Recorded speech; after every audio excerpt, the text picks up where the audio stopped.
Hi guys! Welcome to episode 14 with OM Joe. So, rest day ko ngayon. That's why I had the time to somehow browse FYP page sa TikTok. And it saddens me to see a couple of negative videos about BPO.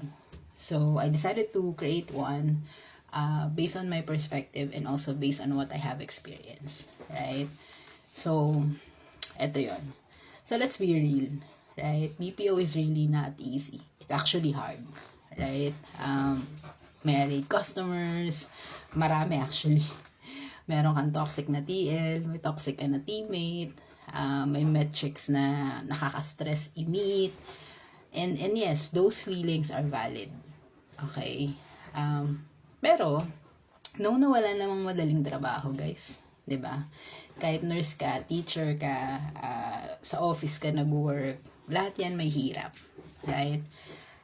The problem is, minsan kasi, may ibang creators na yung isang pangat na experience nila, they're making it as a basis to judge yung buong industry.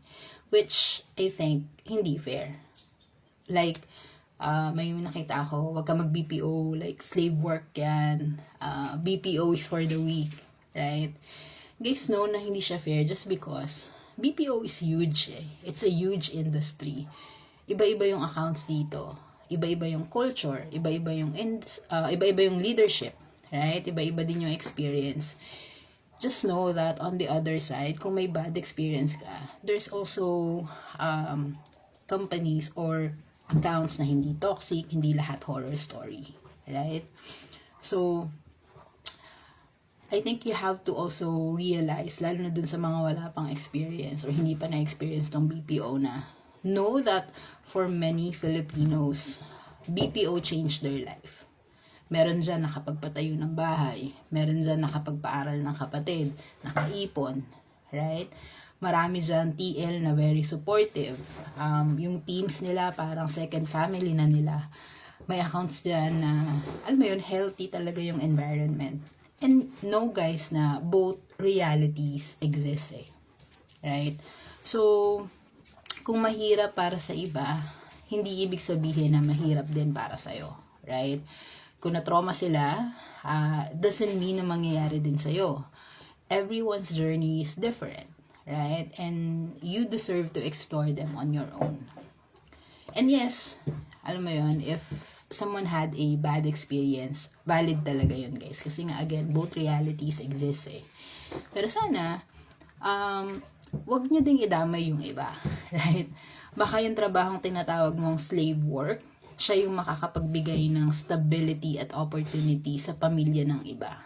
Right? Lalo na doon sa mga mag-start pa lang. Kaya nga I decided to do this type of content. Kasi para matulungan din kayo, right? With the right mindset, with tools, and with their, real experience. 'Di ba? I get to share those things with you guys.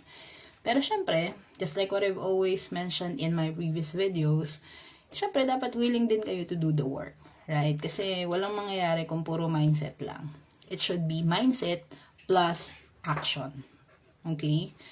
So, ang message ko to those who's working currently in BPO, or sa kahit na anong trabaho actually, if you're tired, if you're mad, you're stressed, and really demotivated right now, guys, I feel you. Right? I've been there too. So, for now, what I can really suggest, you have to breathe. You have to breathe, mag-file ka ng leave, mag-self-love ka, do the things that really gonna help your soul to be energized again, right? And try to remember while you're doing these things na, bakit ba ako nag-apply in the first place? Para kanino ba ako bumabakon? Right? Kasi those reasons, guys, yun yung magpupuno ulit ng energy nyo eh. Right?